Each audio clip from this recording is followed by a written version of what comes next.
Honestly, although that hit, the news cycle for a week straight, we saw it get blown out of the sky. It was constantly talked about. I really feel like what actually was the point of it, or what it actually accomplished, has never really been talked about, or really doesn't get in much detail. So, to the level you can, like, for one, what was it, and two, like, what was it looking to accomplish? Okay, so a couple of things. First off, the fact it was never really disclosed, I think, is insulting to American democracy, because Congress asked for that. They're the elected representatives of the people. The administration wouldn't reveal it. Mm-hmm. And the reason the administration wouldn't reveal it is because it didn't want a public reaction against China. So you're really doing China's work by hiding China. You're helping them hide behind this, from what they've done, not releasing data. I think that's, someone in Congress once told me, if you're lying to the American public, you probably shouldn't be doing what you're doing. Mm-hmm. Okay, and that's the Biden administration. I hope the Trump administration will release that more than they have.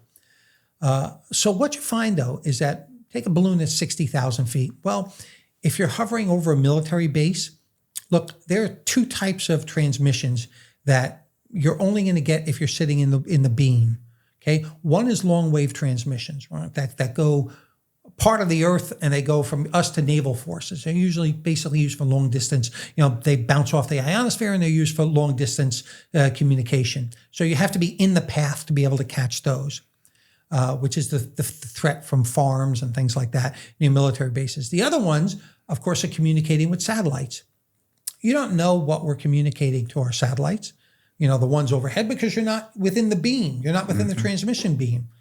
You park a balloon over there, you are in the transmission beam.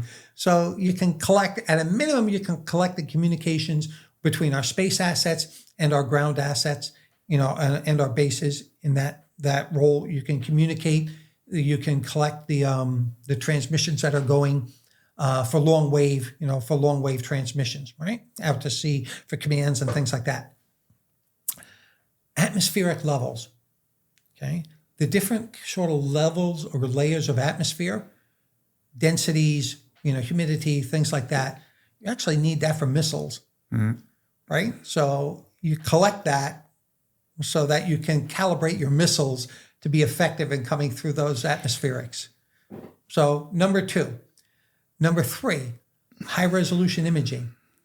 You can take pictures from a satellite, but there's no way a satellite's going to get a high resolution imaging of things like critical infrastructure, power plants, electric plants. And I'll point out that guys were just arrested in the Philippines. Chinese were just arrested in the Philippines for doing that, for imaging and collecting against critical infrastructure in the country. Okay, so you have number three, the collect against critical infrastructure or military facilities, the same way with high resolution imagery. Number four, 60,000 feet. If you drop off a drone, an unmanned drone, you're looking at about, assuming a 10-to-1 glide ratio, drop ratio, you're looking at about 110 miles that a glider could go. So let's say you dump off half a dozen gliders, which are designed to transmit, they pick up emissions from a nuclear plant, or they pick up emissions from some factory that's producing something for the military, right? And the glider collects those things, and when a Chinese satellite passes, beams them up. And that's what espionage is like. Yeah. Yes. So it's I would have done it if I was them. Yeah. That's exactly what I would have done. And and then go hunt down the gliders. Have a good time finding it. Mm-hmm. Were you surprised about how almost blatant they were with the balloon? Yeah, strikingly surprised. I couldn't believe it. I was really shocked, and particularly on the eve of the Secretary of State visiting. What the heck? You've got to be kidding me! Doing that.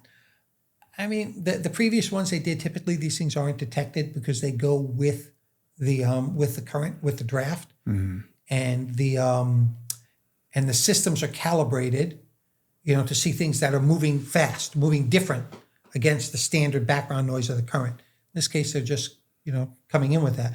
But there are a lot of huge problems. The fact that they were able to get in several times undetected, or at least unnoticed. not the least of which is, okay, what if the next one has a sarin attack planned in it? And I'm not just talking China, but what if that's the inspiration for a terrorist attack that way? We've got a gaping hole in security, and the U.S. government is completely flat on its back. I mean, it had a responsibility to do better, period. Mm-hmm. Why do you think there was such a delay in shooting it down? Were we trying to study it? Was it like, or were we just... I don't know. I mean, you can make the argument we didn't want it dropping on anyone's head. I mean, it was the size of a few school buses. But got me. I don't know on that.